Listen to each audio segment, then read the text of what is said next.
1. Menyayangi anak yatim, Fase C, kelas 5, semester 1. Capaian pembelajaran, elemen, Al-Quran hadis, membaca, menulis, dan membedakan huruf hijaiyah bersambung, menjelaskan beberapa surah pendek dan hadis tentang berbuat baik kepada orang tua, guru, dan teman. Kompetensi pembelajaran. Elemen Al-Quran hadis. Fase C. Berdasarkan capaian pembelajaran tersebut, kompetensi yang dapat dirumuskan adalah sebagai berikut. 1. Mampu membaca huruf hijaiyah bersambung dengan baik dan benar sesuai kaidah dasar. 2. Mampu menulis huruf hijaiyah bersambung dengan bentuk dan urutan penulisan yang tepat. 3. Mampu membedakan bentuk huruf hijaiyah bersambung berdasarkan letaknya di awal, tengah, dan akhir kata. 4. Mampu membaca surah-surah pendek dengan tartil dan benar. 5. Mampu menjelaskan makna serta pesan pokok beberapa surah pendek. 6. Mampu membaca dan memahami hadis tentang berbuat baik kepada orang tua, guru, dan teman. 7. Mampu menjelaskan nilai-nilai akhlak yang terkandung dalam surah pendek dan hadis tentang berbuat baik kepada orang tua, guru, dan teman. 8. Mampu menerapkan sikap hormat, santun, dan berbakti kepada orang tua, guru, serta berperilaku baik kepada teman dalam kehidupan sehari-hari. Kompetensi pembelajaran. Elemen Al-Quran hadis. Semester hiji dan 2. Hiji, mampu menulis huruf hijaiyah bersambung dengan bentuk dan urutan penulisan yang tepat. 2. Mampu membaca surah-surah pendek dengan tartil dan benar. 3. Mampu membaca dan memahami hadis tentang berbuat baik kepada orang tua, guru, dan teman.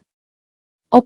Mampu menjelaskan nilai-nilai akhlak yang terkandung dalam surah pendek dan hadis tentang berbuat baik kepada orang tua, guru, dan teman. 5. Mampu menerapkan sikap hormat, santun, dan berbakti kepada orang tua, guru, serta berperilaku baik kepada teman dalam kehidupan sehari-hari.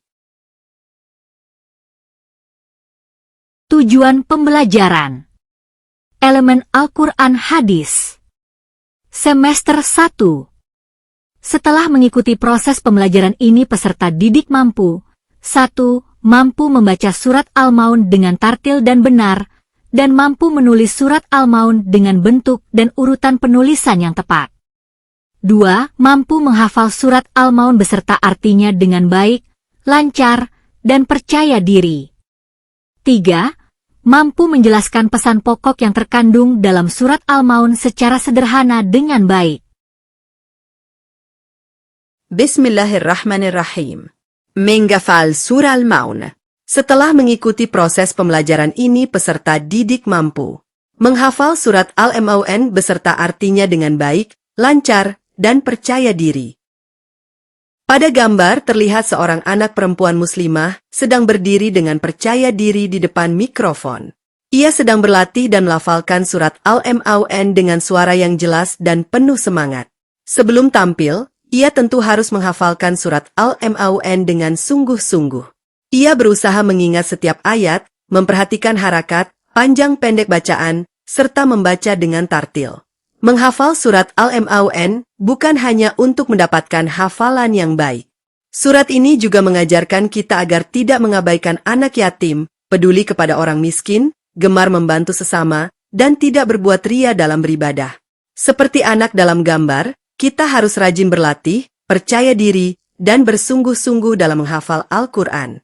Setelah hafal, kita juga harus mengamalkan pesan surat Al-Maun dalam kehidupan sehari-hari dengan menjadi anak yang peduli, suka berbagi, dan ikhlas beribadah. Pesan untuk murid. Ayo hafalkan surat Al-Maun dengan lancar, pahami pesannya, dan amalkan dengan suka membantu serta peduli kepada orang lain.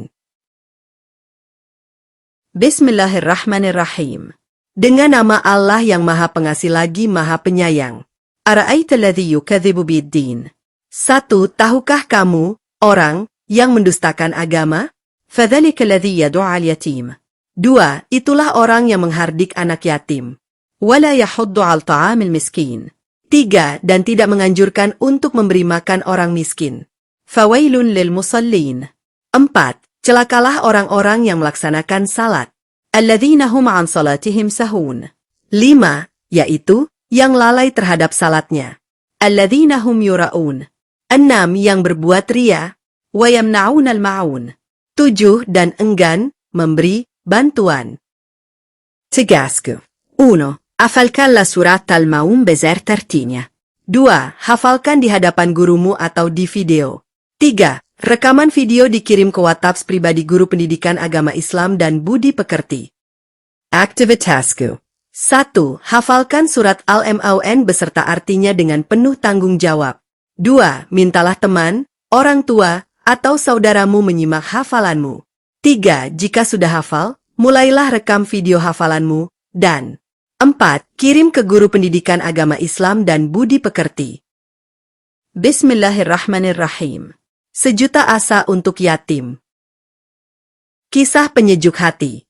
Saat Hari Raya Idul Fitri tiba, semua penduduk Madinah bergembira ria.